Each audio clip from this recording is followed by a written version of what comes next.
नमस्कार दोस्तों, आप सभी का हार्दिक स्वागत है द हिस्ट्री यूट्यूब चैनल में और मैं हूं विकास टेकरे। दोस्तों, अर्थशास्त्र कहने को तो यह विषय बहुत कठिन मालूम पड़ता है, लेकिन यह उन लोगों के लिए कठिन नहीं है जो इस विषय को समय देते हैं। दोस्तों, आप जिनसे प्यार करते हैं, आप उनसे प्यार इसलिए कर पाए क्योंकि आपने उन्हें समय दिया, आपने उनसे ज़्यादा से ज़्यादा बात की, जिसके कारण आप धीरे धीरे उनके करीब आते गए और आप प्यार करने लगे। इसी तरह किसी भी विषय में होता है, जब आप किसी भी विषय को पढ़ते हैं, ज़्यादा से ज़्यादा पढ़ते हैं, उसे ज़्यादा से ज़्यादा समय देते हैं, तो वह विषय आपके पसंदीदा विषयों में से एक हो जाता है। अभी बीए फाइनल ईयर के एग्ज़ाम शुरू हो रहे हैं, लेकिन कई स्टूडेंट्स के मन में यह टेंशन है कि किस तरह से इकोनॉमिक्स को क्लियर करें, खासकर सेकंड पेपर जिसे स्टैटिक्स कहते हैं, सांख्यिकी कहते हैं। तो दोस्तों, मैं आपको सुझाव देना चाहूँगा कि आप एक दिन 2-3 घंटे लगातार सेकंड पेपर को पढ़ लें, आपका डर खत्म हो जाएगा क्योंकि आप उसे समय दे देंगे। खाली ये बैठकर सोचना कि कैसे होगा, इससे अच्छा है कि आप कुछ करिए। दोस्तों, स्टैटिक्स की बात करूँ तो उसमें सवाल होंगे और आप इतनी जल्दी सवाल सीख नहीं पाएंगे। उससे बेहतर है कि आप ऑब्जेक्टिव पर फोकस करें, बड़े क्वेश्चंस पर फोकस करें, जैसे सांख्यिकी की परिभाषाएं, माध्यम अधिका की परिभाषाएं, इनके गुण दोष, इनकी विशेषताएं, बहुलक के गुण दोष, इनकी विशेषताएं। इस तरह के क्वेश्चंस को क्लियर करें तो आप 40 में से 35 नंबर तक तो कवर कर ही पाएंगे। बात रही सवाल की, तो 4-5 नंबर छूट भी गए तो कोई बात नहीं, आप अच्छे मार्क्स लाएंगे। दोस्तों, आज हम बात करने जा रहे हैं आर्थिक विकास के घटकों की। अब इससे पहले आपको ये समझना होगा कि आर्थिक विकास किसे कहते हैं। ये है BA final year economics first paper का सेकंड लेसन, आर्थिक विकास के घटक। इससे पहले एक अध्याय है आर्थिक विकास और आर्थिक वृद्धि। साथ ही आपको आर्थिक विकास के घटक जानने से पहले ये समझना होगा कि आर्थिक विकास कहते किसे हैं। तो दोस्तों, आर्थिक विकास सामान्यतः उस प्रक्रिया को कहते हैं जिसके द्वारा अल्प विकसित निम्न आय वाले अल्प विकसित देशों को उच्च आय वाले विकसित देशों में परिवर्तित किया जाता है। जैसे कि भारत अभी जिस प्रक्रिया में है, यह विकासशील प्रक्रिया है, यानी आर्थिक विकास है। भारत को अल्प विकसित से विकसित राष्ट्र में परिवर्तित करने की जो प्रक्रिया होगी उसे आर्थिक विकास कहेंगे। यही कारण है कि आप ज़्यादातर नेताओं के मुख से मेरा नाम सुनते ही होंगे, इसलिए मैं कह सकता हूँ कि मेरा नाम तो सुना ही होगा, विकास। दोस्तों, इससे पहले अध्याय को शुरू करने से पहले मैं आपको अर्थशास्त्र के बारे में कुछ महत्वपूर्ण बिंदु बता देता हूँ। अर्थशास्त्र जिसके पिता किसे कहते हैं, एडम स्मिथ को कहते हैं, और एडम स्मिथ वही है जिनकी प्रसिद्ध पुस्तक है क्या है, wealth of Nations. Adam Smith ने ही यह सिद्धांत दिया था कि जिस देश के पास जितना ज़्यादा सोना होगा रिजर्व में, वह उतना ही अमीर होगा।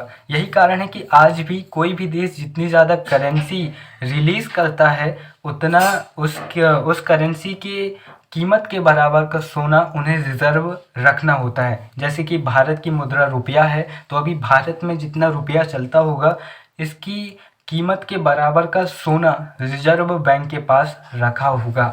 वहीं दादा भाई नौरोजी, जिन्हें भारतीय इतिहास का वृद्ध पुरुष कहते हैं, वे भारतीय इतिहास के जनक रहे और पिता कहे जाते हैं, क्योंकि दादा भाई नौरोजी ने धन निकासी का सिद्धांत दिया था और कहा था कि किस तरह अंग्रेज भारत से धन लेकर जा रहे हैं। इसी तरह पीसी महालनोबिस को भारतीय सांख्यिकी का जनक कहा जाता है। जो पीसी महालनोबिस थे, इन्होंने भारतीय सांख्यिकी संगठन की स्थापना की थी। दोस्तों, ये हो गए थोड़े बहुत फैक्ट्स जो आपको थोड़ा पॉजिटिव बनाएंगे, और डरने की कोई बात नहीं है क्योंकि हम सब मिलकर देख लेंगे। अब देखते हैं, ये रहा हमारा अर्थशास्त्र प्रश्न पत्र 1 अध्याय 2 आर्थिक विकास के घटक, BA final year, PG college, Chhindwara, Madhya Pradesh, India. अब हम देखते हैं आर्थिक विकास के घटक से अभिप्राय क्या है। मैं नॉर्मली आपको समझा देता हूँ कि आर्थिक विकास के घटक क्या होते होंगे। जैसे कि आप अपने आप को बढ़ाते हैं या फिर आप अपने आप को कुछ बनाते हैं। जैसे मैं एग्जांपल के लिए कहूँ कि आप एमपीपीएससी की तैयारी कर रहे हैं, तो क्या आप किस तरह से एमपीपीएससी की तैयारी करेंगे? उसके कई सारे घटक होंगे, फैक्टर्स होंगे।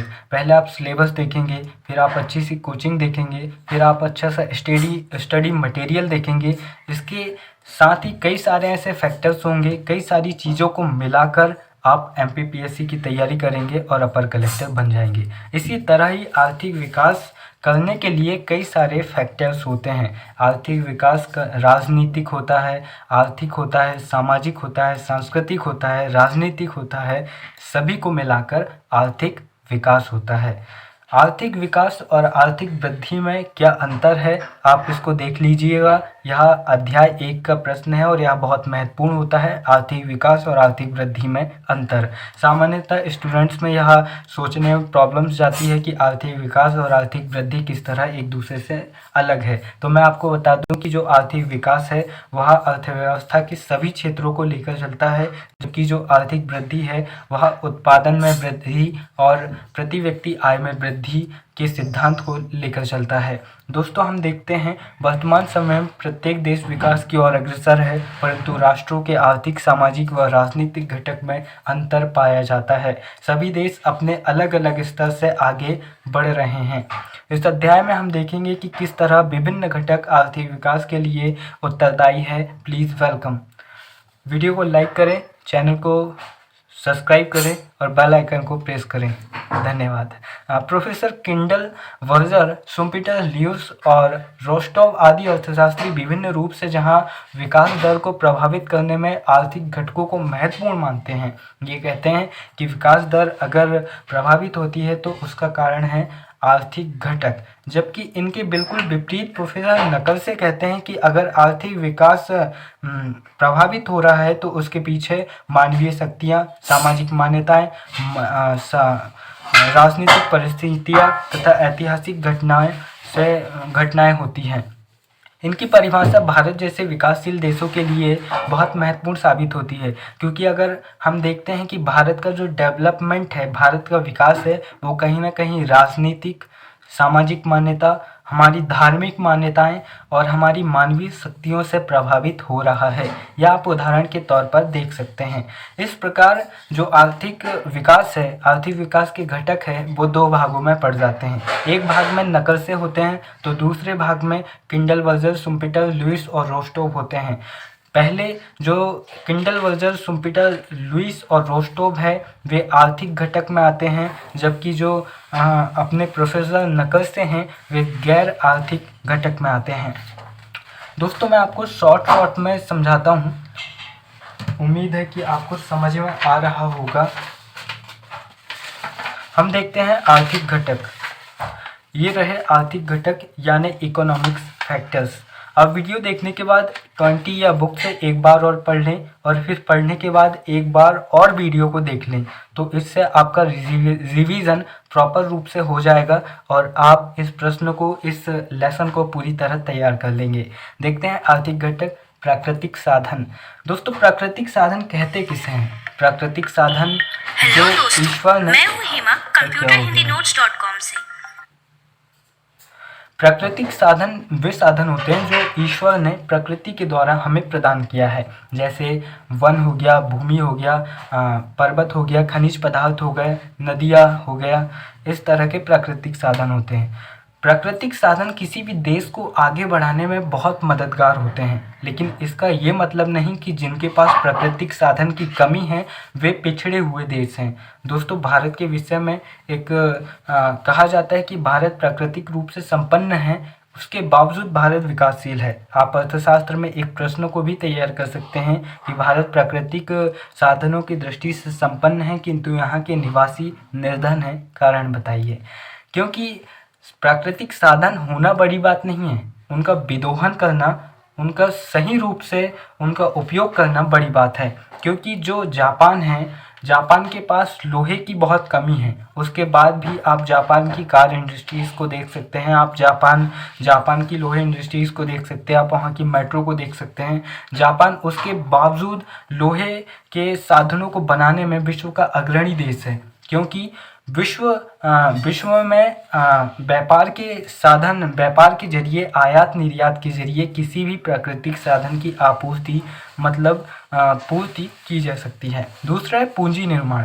पूंजी निर्माण कैसे होता है दोस्तों? जब एक पूंजी निर्माण मतलब जब बचत करते हैं तब पूंजी निर्माण होता है। जब ज़्यादा पूंजी निर्माण होता है तब उत्पादन ज़्यादा होता है, और जब ज़्यादा उत्पादन होता है तो कोई भी देश आगे बढ़ता है। मैं आपको बुक में एक दिखाना चाहूँगा, आप इसके ज़रिए इस पूरे पॉइंट को आसानी से लिख सकते हैं।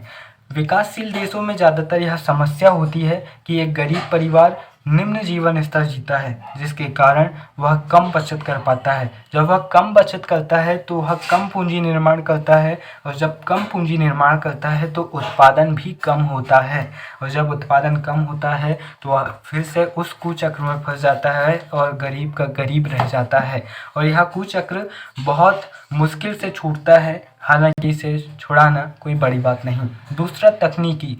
किसी भी देश की हाईटेक तकनीक उसके देश में उत्पादन क्षमता बढ़ाने में बहुत महत्वपूर्ण भूमिका निभाती है, क्योंकि जहाँ एक व्यक्ति सूत हैंडल से सूत काट रहा है, वहीं अगर वह सूत मशीनों से बनने लगे तो सोचिए कितना ज़्यादा मुनाफा होगा।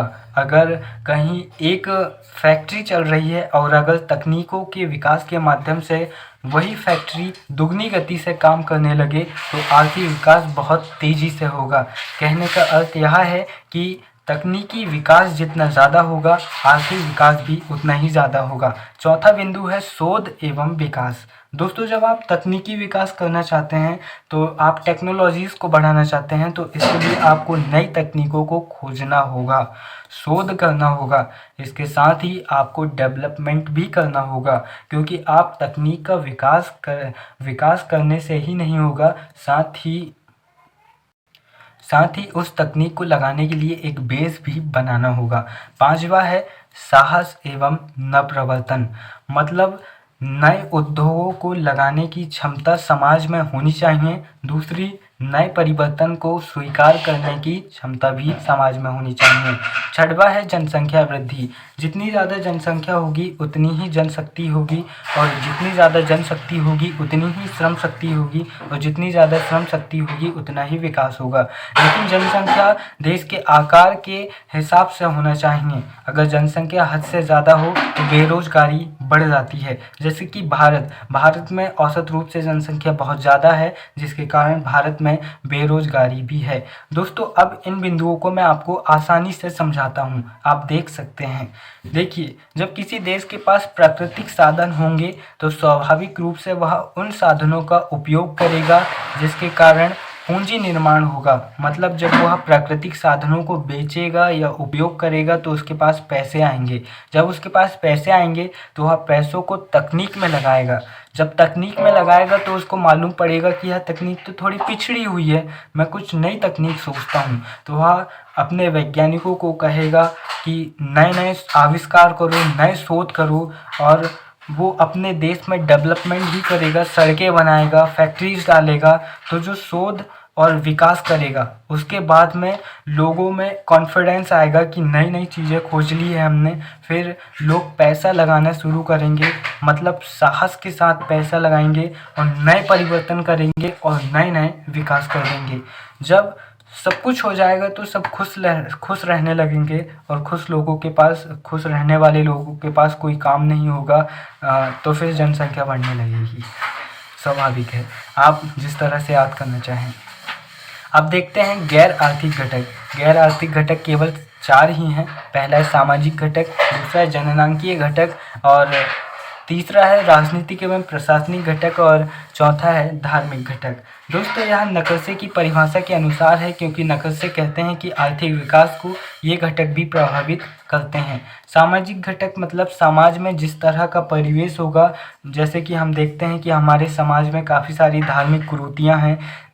भारत के संदर्भ में यह कहा जाता है कि जो हिंदू धर्म है, हिंदू धर्म भौतिक बात के बजाय आध्यात्म को ज़्यादा बढ़ावा देता है। यानी कि हिंदू धर्म कहता है कि ज़्यादा कमाने से अच्छा है आप एक खुशहाल जीवन जिएं। इससे ये होता है कि लोग कम कमाते हैं और आर्थिक विकास कम होता है। जबकि जो ईसाई धर्म है या फिर जो यूरोपीय देशों के धर्म हैं वे भौतिक चीज़ों को ज़्यादा बढ़ावा देते हैं, ना कि आध्यात्मिक चीज़ों को। दूसरा है जननांकीय घटक। जैसे कि मैंने आपको कहा, जितनी ज़्यादा जनसंख्या होगी उतना ही बेरोजगारी होगी, क्योंकि सभी लोगों को रोजगार मिलना मुश्किल होगा। तीसरा है राजनीतिक एवं प्रशासनिक घटक। जो राजनेता हैं, जो अधिकारी हैं, अगर वे पॉजिटिविटी के साथ काम नहीं करेंगे, वे भ्रष्टाचार में ही लिप्त रहेंगे, तो कोई भी देश आगे नहीं बढ़ पाएगा।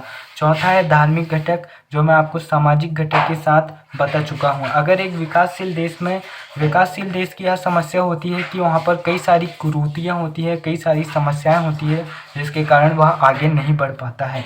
अब इस चीज़ को आसानी से कैसे याद करें, ये आपके ऊपर है, आप किस तरह से याद करते हैं।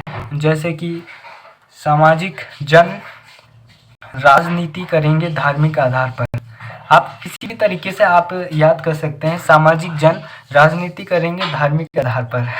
आपको जैसे याद करना हो, ज़रूरी है कि पहले आप चीज़ों को समझें, उसके बाद याद करें, वरना याद करने का, ये ट्रिक्स बनाने का कोई फ़ायदा नहीं होगा अगर वो चीज़ आपने समझी ही नहीं हो तो। इसलिए रटने के बजाय चीज़ों को ध्यान से पढ़ने पर फोकस करें दोस्तों।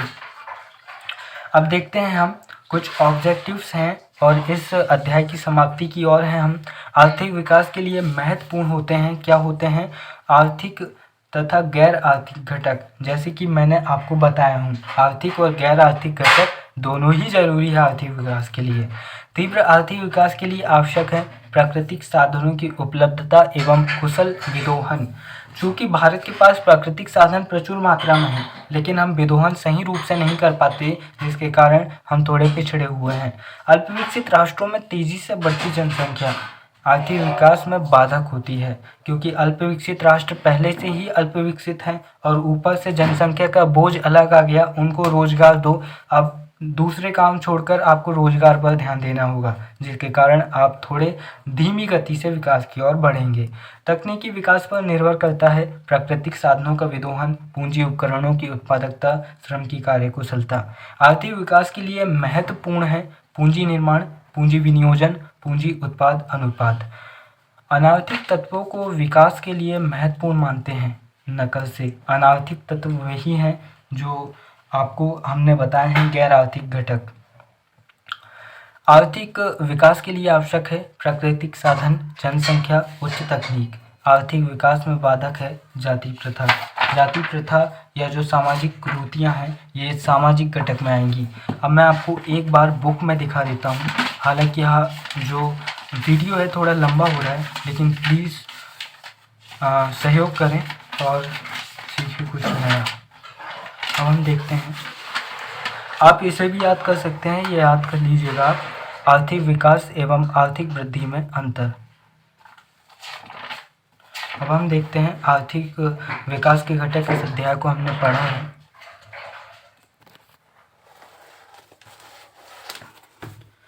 ये रहा अध्याय और ये रहे। इस तरह के प्रश्न आएंगे। आर्थिक विकास के निर्धारक तत्वों की व्याख्या कीजिए। निर्धारक तत्व बोलेगा तो आपको आर्थिक और अनार्थिक दोनों घटक लिख देने हैं। आर्थिक विकास के निर्धारित करने वाले आर्थिक घटक बोलिए, या आर्थिक घटक फिर गैर आर्थिक घटक, दोनों प्रकार के घटक आपने देख लिए हैं। आर्थिक विकास की परिभाषा भी मैं आपको बता चुका हूँ। वीडियो के अंत में बस इतना ही कहना चाहूँगा, अगर आपने सेकंड ईयर में माया एंजेलो की कविता पढ़ी होगी, तो वही माया एंजेलो जो कि प्रसिद्ध अमेरिकन पोइट्री रही हैं, राइटर रही हैं, जो भी हों, वे कहती हैं अगर आपके अंदर गुस्सा नहीं है, मतलब आप पत्थर हैं। आपको गुस्सा आना चाहिए, लेकिन उसमें कड़वाहट नहीं होनी चाहिए। कड़वाहट कैंसर की तरह होता है, ये इंसान को निगल लेती है। इसीलिए गुस्सा कीजिए, लेकिन गुस्से में अपशब्द मत बोलिए। वीडियो देखने के लिए आप सभी का तहे दिल से धन्यवाद। जय हिंद।